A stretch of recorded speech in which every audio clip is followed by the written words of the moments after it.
একসময় ছিলেন কালো, মোটা, ধমসে চেহারা। কিভাবে বলিউডের সুপার হট নায়িকা হলেন কাজল?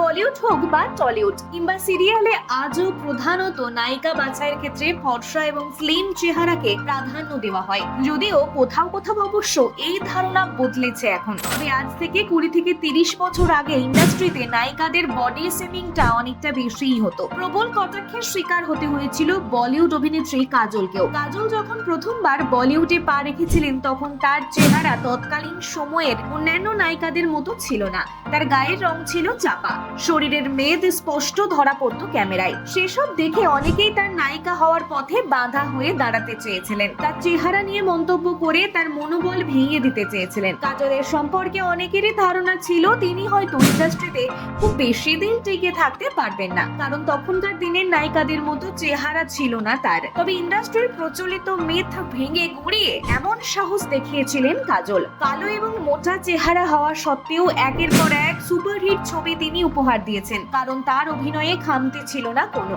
আজ থেকে প্রায় 36 বছর আগে ইন্ডাস্ট্রিতে পা রাখতেই কাজলকে তার চেহারা নিয়ে একের পর এক প্রশ্নের মুখে পড়তে হয়। তখন অনেক কটাক্ষ এবং অপমান হজম করতে হতো তাকে, কিন্তু কয়েক বছরের মধ্যেই সমস্ত অপমানের জবাব দিয়ে কাজল হয়ে ওঠেন বলিউডের 1 নম্বর নায়িকা। আজও বক্স অফিসে তার চাহিদা তুঙ্গে। এখন অবশ্য সময়ের সঙ্গে সঙ্গে পরিবর্তন এসেছে তার চেহারায়। আগের তুলনায় তার লুক, মুখের আদল থেকে ফিগার সবেতেই বিস্তর পরিবর্তন এসেছে। আর এটা নিয়েও এখনো তাকে কথা শুনতে হয়। কেউ কেউ বলেন কাজল নাকি নিজের চেহারার পরিবর্তন করিয়েছেন প্লাস্টিক সার্জারি করে। তার গায়ের রং, মুখের গড়নের পরিবর্তন স্বাভাবিক নয়। 35 বছর আগে কাজল যে প্রশ্নের মুখে পড়েছিলেন, এখন তার কন্যা নাইশাকেও একই রকম প্রশ্নের সম্মুখীন হতে হচ্ছে। তারও গায়ের রং থেকে চেহারা বদলেছে রাতারাতি। নেটিজেনরা মনে করেন কাজল কন্যা নাইশাও রাতারাতি সুন্দর হতে প্লাস্টিক সার্জারি করিয়েছেন। তবে যাই হোক, সব বাধাকে অতিক্রম করে তিনি যে এখন জনপ্রিয় অভিনেত্রী বলিউড থেকে টলিউডের, তা বলাই বাহুল্য রাখে।